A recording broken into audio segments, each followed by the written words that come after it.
25-ാം തീയതി കൊടുത്ത ബാങ്കുകളുണ്ടല്ലോ, 26-ാം തീയതി കംപ്ലീറ്റ് നോക്കാം. അല്ല, 25-ാം തീയതി സർക്കാർ ഇറക്കി, 25-ന് പെൻഷൻ വിതരണം ചെയ്ത ബാങ്കുകളുണ്ട്, 25-ന് വൈകുന്നേരം മുതൽ പെൻഷൻ വിതരണം ചെയ്ത ബാങ്കുകളുണ്ട്, 25, 26 നിങ്ങൾ 3 ദിവസം എന്നാ പറഞ്ഞു. ഇന്നിപ്പോ 27, 28 2 അവധി ദിവസങ്ങൾ നമ്മൾ മാറ്റി നിർത്താം. ഈ പെൻഷൻ വിതരണം ചെയ്യുന്ന അവധി ദിവസങ്ങൾ ബാധകമല്ലാതാണ് ഞാൻ മനസ്സിലാക്കുന്നത്. എന്നിരുന്നാൽ പോലും അത് മാറ്റി നിർത്താം. ഇന്നിപ്പോ 29, ഇന്ന് പോലും പെൻഷൻ വിതരണം തുടങ്ങാത്ത ബാങ്കുകൾക്കെതിരെ നിങ്ങൾക്ക് എന്ത് നടപടി സ്വീകരിക്കാൻ പറ്റും? ഇന്ന് പോലും മനഃപൂർവ്വം, അത് ഒരു ഇന്റൻഷനലി ചെയ്യുന്നതല്ലേ, മനഃപൂർവ്വം ചെയ്യുന്നതല്ലേ സാർ? പുതിയ ഗവൺമെന്റ് കേരളത്തിൽ അധികാരത്തിൽ വന്നതിന് ശേഷം ആദ്യം കടന്നു വരുന്ന ഒരു ആഘോഷം എന്നുള്ള നിലക്ക് പെരുന്നാളിന് മുമ്പ് കേരളത്തിലെ ക്ഷേമ പെൻഷനുകളുടെ വിതരണം പൂർത്തിയാക്കണമെന്നുള്ള ഉദ്ദേശത്തോടുകൂടിയാണ് കേരള ഗവൺമെന്റ് ഇന്നിപ്പോ സർക്കാരിന്റെ ആദ്യ നയപ്രഖ്യാപനം നടത്തിയപ്പോൾ അതിൽ പറഞ്ഞ ഏറ്റവും പ്രധാനപ്പെട്ട ഒരു കാര്യമാണ് ക്ഷേമ പെൻഷൻ 3000 രൂപയാക്കും എന്നുള്ള കാര്യം അല്ലേ? ഈ ക്ഷേമ പെൻഷൻ 3000 രൂപയാക്കും എന്നുള്ള വലിയ ഒരു കാര്യം പ്രഖ്യാപിക്കപ്പെടുമ്പോൾ തന്നെ ഇന്നലെ ഞാൻ പറഞ്ഞതാണ്, എന്നാലും വീണ്ടും ആവർത്തിക്കുകയാണ്.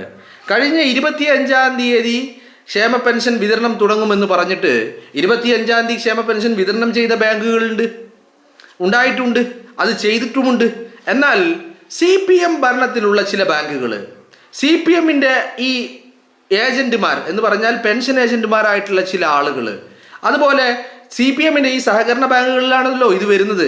ഈ സഹകരണ ബാങ്കുമായി ബന്ധപ്പെട്ട് CPM ഭരിക്കുന്ന സഹകരണ ബാങ്കിന്റെ മാനേജ്മെന്റ് ഇവരൊക്കെ ചേർന്ന് ഈ ക്ഷേമ പെൻഷനെ അട്ടിമറിക്കുവാനുള്ള വലിയ ഒരു നടപടി തുടങ്ങിയിട്ടുണ്ട് എന്നുള്ളതാണ് നമുക്ക് മനസ്സിലാക്കാൻ കഴിയുന്നത്.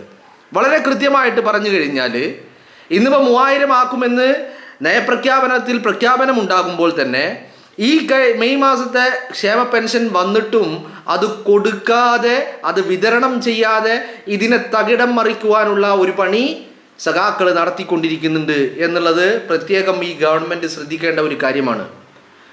ഇതിൽ കൃത്യമായിട്ട് ഞാൻ പറയുന്നു, ഈ പറയുന്ന സഹകരണ ബാങ്കുകൾക്ക് മേൽ ഒരു കൺട്രോൾ വേണം. അതുപോലെ തന്നെ ഈ പെൻഷൻ ഏജൻ്റായിട്ടുള്ള ആളുകളെ എല്ലാത്തിനെയും തുടച്ചു മാറ്റണം എന്നുള്ളതാണ് കൃത്യമായിട്ട്. കാരണം കഴിഞ്ഞ 10 വർഷക്കാലം കൊണ്ട് പിണറായി വിജയൻ ഈ പെൻഷൻ ഏജന്റുമാരായിട്ടുള്ള ആളുകളെ നിയമിച്ചിരിക്കുന്നത് അത്രയും സഖാക്കളാണ്. ഈ സഖാക്കൾ ഇതിനെ മാക്സിമം അട്ടിമറിക്കുവാൻ, കയ്യിൽ വന്ന പൈസ അത് ഈ ഉപഭോക്താക്കൾക്ക് എത്തിച്ചു നൽകുവാൻ പോലും തയ്യാറാകാതെ ക്ഷേമ പെൻഷൻ മുടങ്ങി എന്നുള്ള ഒരു വലിയ ക്യാമ്പയിൻ ഇവർ തന്നെ നടത്തുക. കൊടുക്കേണ്ട ആളുകൾ അത് കൊടുക്കാതെ കയ്യിൽ പിടിച്ചു വെച്ചിട്ട്, കാരണം എന്താ, UDF ഗവൺമെൻറ്റാണ് ഭരിക്കുന്നത്, കൊടുക്കേണ്ടത് ആരാണ്? ഏജന്റുമാരായിട്ടുള്ള ആരൊക്കെയാ? സഖാക്കളാണ്. അപ്പോൾ ഈ സഖാക്കൾ ഇതിനെ മുടക്കം തട്ടിക്കാൻ വേണ്ടിയുള്ള പണിയെടുത്തുകൊണ്ടിരിക്കുന്നുണ്ട്. അപ്പോൾ ഈ കാര്യത്തിൽ ഗവൺമെൻറ്റിന് പ്രത്യേകം ശ്രദ്ധയുണ്ടാകണം എന്നുള്ളതാണ് പറയാനുള്ളത്. കാരണം ഏറ്റവും ജനങ്ങൾ വളരെ ശ്രദ്ധയോടെ നോക്കിക്കാണുന്ന ഒരു പദ്ധതിയാണ് ഈ ക്ഷേമ പെൻഷൻ. അതിനെ സർക്കാർ തീരുമാനങ്ങൾ, സർക്കാർ ഉത്തരവിനെ കാറ്റിൽ പറത്തിക്കൊണ്ട് അതിനെ മറികടന്നുകൊണ്ട് ക്ഷേമ പെൻഷൻ കയ്യിൽ വന്നിട്ടും അത് വിതരണം ചെയ്യാൻ തയ്യാറാവാത്ത ചില സഹകരണ ബാങ്കുകൾ, കയ്യിൽ കിട്ടിയ പണം കൃത്യസമയത്ത് എത്തിച്ചു നൽകാത്ത പെൻഷൻ ഏജന്റ്, ഇവർക്കെതിരെയൊക്കെ കൃത്യമായ കർശനമായ നടപടികൾ ഉണ്ടാവേണ്ടതുണ്ട് എന്നുള്ളതാണ് ഞാൻ പറഞ്ഞു വെക്കാൻ ആഗ്രഹിക്കുന്നത്. അല്ലേ? കൃത്യമായിട്ട് ഇതേ ആളുകൾ ഇപ്പം 25-ാം തീയതി മെയ് 25-ന് ക്ഷേമ പെൻഷൻ വിതരണം ചെയ്ത ബാങ്കുകളുണ്ട്, കിട്ടിയ ആളുകളുണ്ട്. എന്നാൽ മെയ് 29 കിട്ടാത്ത ആളുകളും കേരളത്തിലുണ്ട്. ഇത് പണം വരാഞ്ഞിട്ടല്ല, ഇത് ഈ ബാങ്കുകളുടെ കളിയാണ്. അതുപോലെ ഈ പറയുന്ന പെൻഷൻ ഏജന്റുകളായിട്ടുള്ള ആളുകളുടെയും കളികളാണ് നടക്കുന്നത്. അപ്പോൾ ഇവർക്കെതിരെ കൃത്യമായ നടപടികൾ ഉണ്ടാവണം എന്നുള്ളതാണ് മുഖ്യമന്ത്രിയൊക്കെ പ്രത്യേകം ശ്രദ്ധിക്കേണ്ട കാര്യമാണ്. കാരണം എങ്ങനെയെങ്കിലും ഒരു ബ്ലാക്ക് പോയിന്റിന് വേണ്ടിയിട്ട് പണിയെടുത്തുകൊണ്ടിരിക്കുകയാണ് സഖാക്കൾ. അപ്പോൾ ഇത്തരം എട്ടങ്കോലിട്ട് കുത്തിത്തിരിപ്പം പരിപാടികൾ ഇവർ തന്നെ ചെയ്യും. കൊണ്ടേ കൊടുക്കേണ്ടത് സഖാവാണ്. ആ സഖാവ് അത് കൊടുക്കാതെ കയ്യിൽ വെക്കും. എന്നിട്ട് പറയും ക്ഷേമ പെൻഷൻ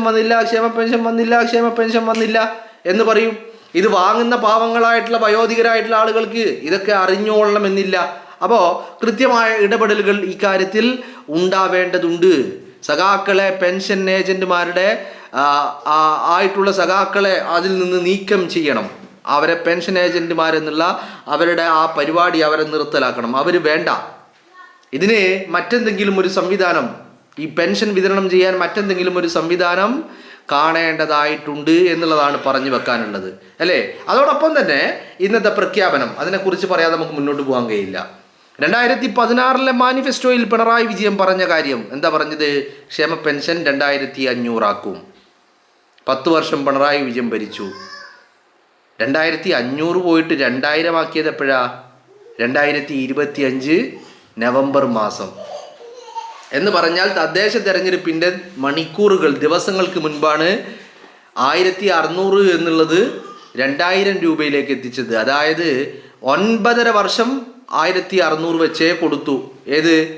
2016 കയറുമ്പോൾ ഉണ്ടായ 1600 അത് 9.5 വർഷം തുടർന്നു.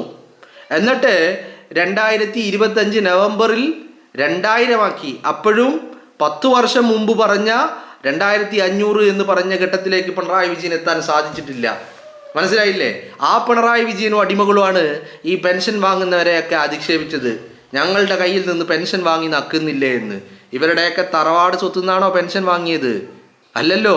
നിങ്ങളൊന്ന് ആലോചിച്ച് നോക്ക്. പെൻഷൻ കൊടുക്കാൻ വേണ്ടി മാത്രം കേരളത്തിലെ ജനങ്ങൾ പെട്രോൾ അടിക്കുമ്പോൾ 1 ലിറ്റർ പെട്രോളിൻ്റെ കൂടെ 1 രൂപ സെസ് നൽകുന്നുണ്ട്. അത് പെൻഷൻ കൊടുക്കാനാ?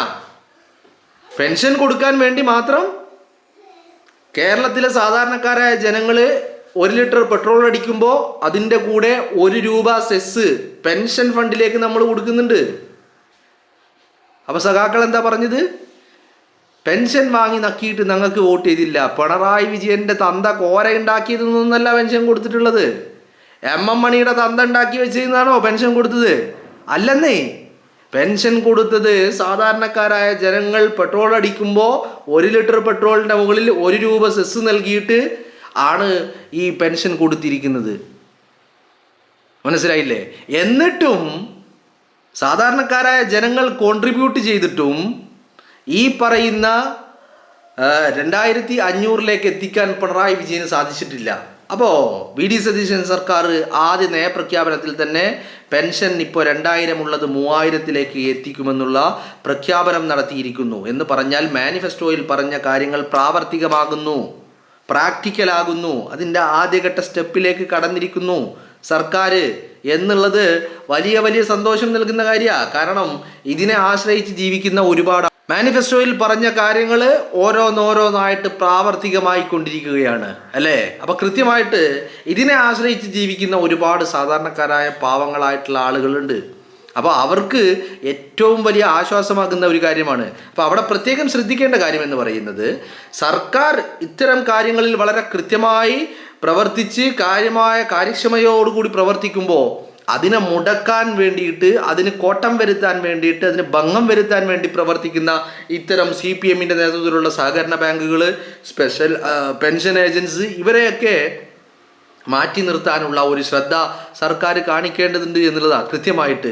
കാരണം ഒരു കാര്യമെന്ന് പറഞ്ഞാൽ ഈ സർക്കാർ എന്ന് പറയുന്നത് ജനങ്ങളുടെ സർക്കാരാണ്.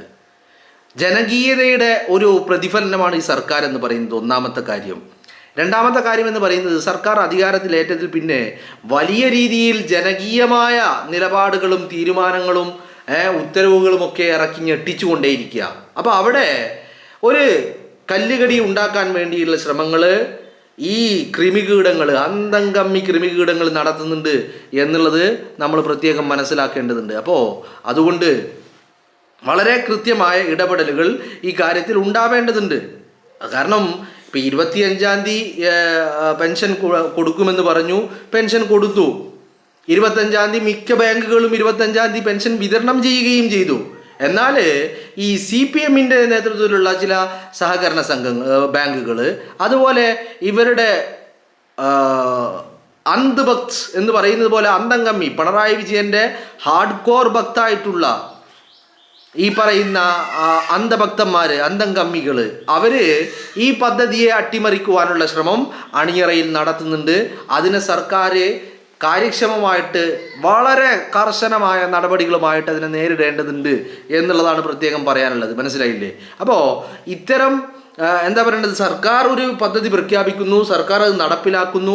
അപ്പോൾ അതിനെ ഈ ഇടനിലക്കാരായിട്ടുള്ള ആളുകൾ അതിനെ അട്ടിമറിക്കുന്ന ഒരു ഏർപ്പാടിലേക്ക് കാര്യങ്ങൾ പോകരുത് എന്നുള്ളതാണ് പ്രത്യേകം പറയാനുള്ളത്. കാരണം അതിനെ പ്രത്യേകം ശ്രദ്ധിക്കേണ്ടതുണ്ട്, അല്ലേ? 25-ാം തീയതി കൊടുക്കുന്ന പറഞ്ഞ് സർക്കാർ അത് കൊടുത്ത്, ബാങ്കുകളും കൊടുത്ത്, മിക്ക ബാങ്കുകളും വിതരണം ചെയ്തു. എന്നാൽ ചില ആളുകൾ ഈ പറയുന്ന സഖാക്കൾ, അന്തംഗാമി കൃമികീടങ്ങൾ, അവർ ഇതിനെ മുടക്കാൻ ശ്രമിക്കുന്നുണ്ട്. അപ്പോൾ അതിനെതിരെ കൃത്യമായ നടപടികൾ ഉണ്ടാവേണ്ടതുണ്ട് അല്ലേ? ഇല്ലെങ്കിൽ എന്താ പ്രശ്നം എന്ന് പറഞ്ഞാൽ, ഞാൻ ആദ്യമേ പറഞ്ഞ പോലെ ഈ പറയുന്ന ഇതൊക്കെ വാങ്ങുന്നത് സാധാരണക്കാരായിട്ടുള്ള പ്രായമായിട്ടുള്ള ആളുകളാണ്. അപ്പോൾ അവർക്ക് ഇതിൻ്റെ യാഥാർത്ഥ്യം എന്താണെന്നൊന്നും അറിയില്ല. അവർ ഈ പൈസ കൊണ്ടുവന്ന് കൊടുക്കുന്ന ആൾ പറയുന്നത് അവരങ്ങോട്ട് വിശ്വസിക്കും. പച്ച നുണയാണ് പറയുന്നത് എന്ന് തിരിച്ചറിയാൻ അവർക്ക് സാധിച്ചോളണമെന്നില്ല. അപ്പം അതുകൊണ്ട് ഇത്തരം കാര്യങ്ങളിൽ കാര്യക്ഷമമായ ഇടപെടലുകൾ സർക്കാരിൻ്റെ ഭാഗത്തു നിന്ന്, മുഖ്യമന്ത്രിയുടെ ഭാഗത്തു നിന്ന് ഉണ്ടാവേണ്ടതുണ്ട് എന്നുള്ളത് സർക്കാർ പ്രത്യേകം ഗൗനിക്കേണ്ട ഒരു വിഷയം കൂടിയാണ്. എന്താണെങ്കിലും 3000 രൂപയാക്കുമെന്നുള്ള ആ നയപ്രഖ്യാപനം തന്നെ വലിയ ഒരു നേട്ടമാണ്, വലിയ സ്വാഗതാർഹമാണ്, അഭിനന്ദനാർഹമാണ്.